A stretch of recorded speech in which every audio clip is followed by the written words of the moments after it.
Hey everybody, welcome to the show. There's a few things I want you to know. My name's Marvin, I'm an artist here today. Gonna share with you my handwritten play, The Magic of Science, that's its title. This isn't gonna be a violin recital. So follow real close and listen to my words, cause this hip show needs to be heard. Now before we begin, let's have a little giggle, because when we laugh, our mind starts to wiggle.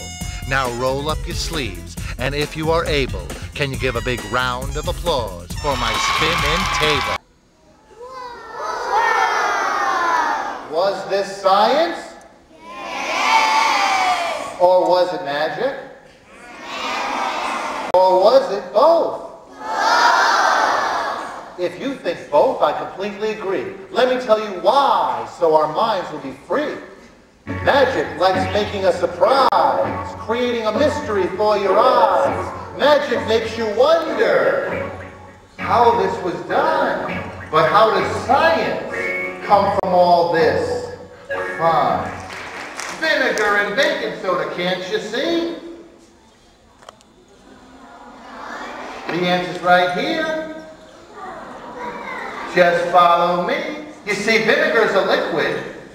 Baking soda's a solid. Mix them together and you get a gas.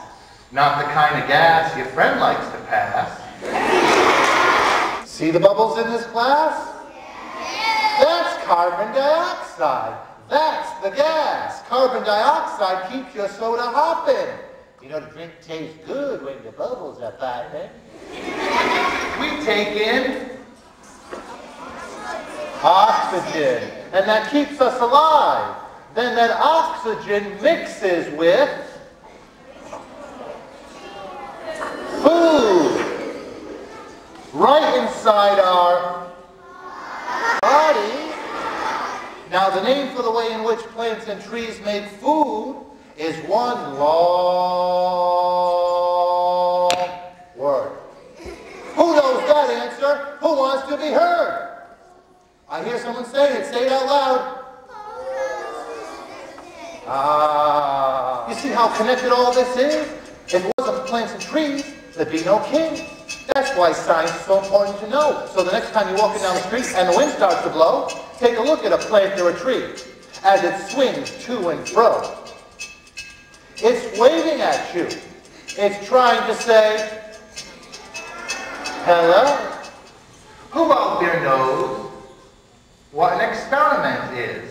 Raise up your hand and I'll pick the whiz. That's it. Now can you spin it and balance at the same time? Yes! That was an excellent try. Let's try again. Practice makes perfect. Squeeze onto it tight. Now do you think he can give it flight? That's right. Once again, Connor, give this book a fast, even push, and don't be shy. Now we're going to play a little game with your brain. 3 magic science experiments, different but the same. They tell us a lot of different things, but there is one answer in your head should ring. There's one special ingredient contained in each. If I didn't have this pot, we'd be missing a piece. My question is, there is water in this bottle as you can see. Without tipping it over, can I set the water free?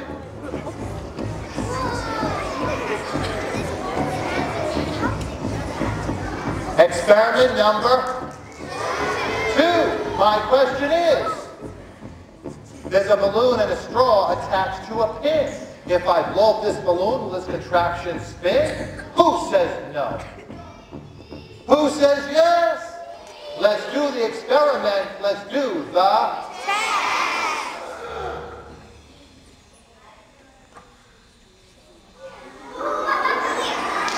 Experiment number 3. My question is, here we have a little toy. Do you think it can fly?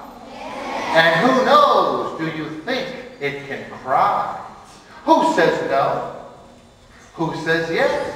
Let's do the experiment. Let's do the test.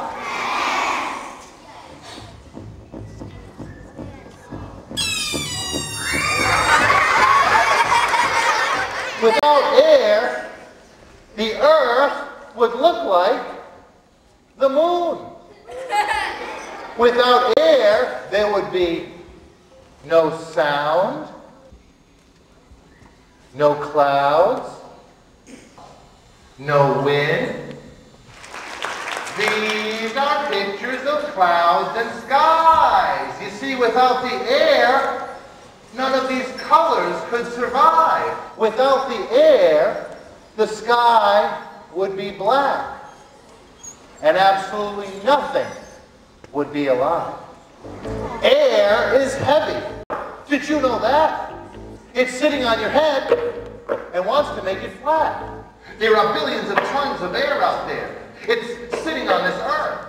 It's perched on your hair. So why don't these billions of tons of air just squash me like a pancake?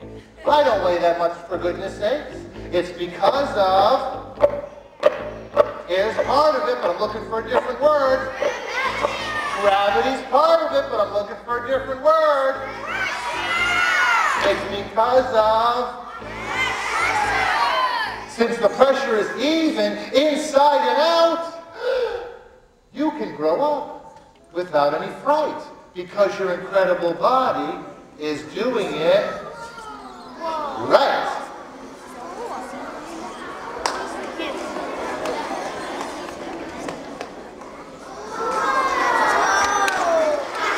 Helicopters, rocket ships, and toilets, I know. Why are these pictures in the show? Anybody know?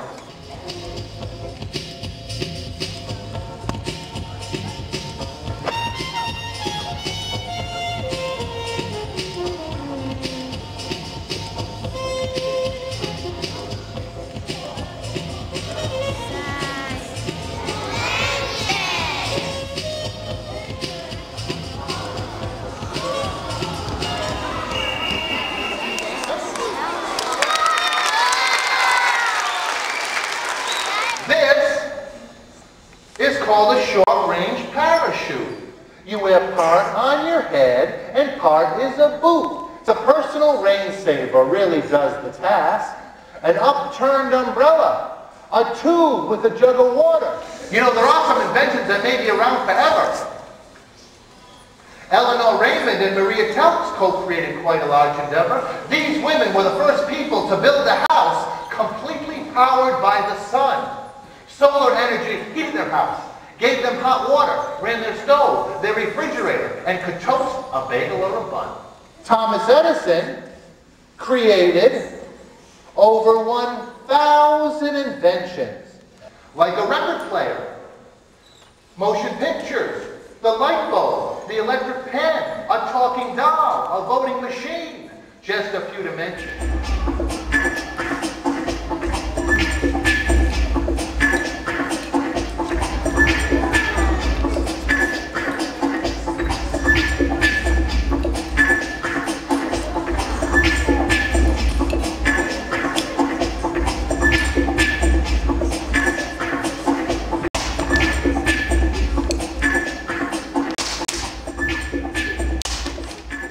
Artists do experiments too. Our invention is the art. I like collaging photography, so in this show I gave it a part. I'm an artist who likes to juggle for play. I'm always looking for a new trick to put on display. So if a new trick I'm trying to invent, then I must be doing a juggling. It's gonna rhyme. Experiment.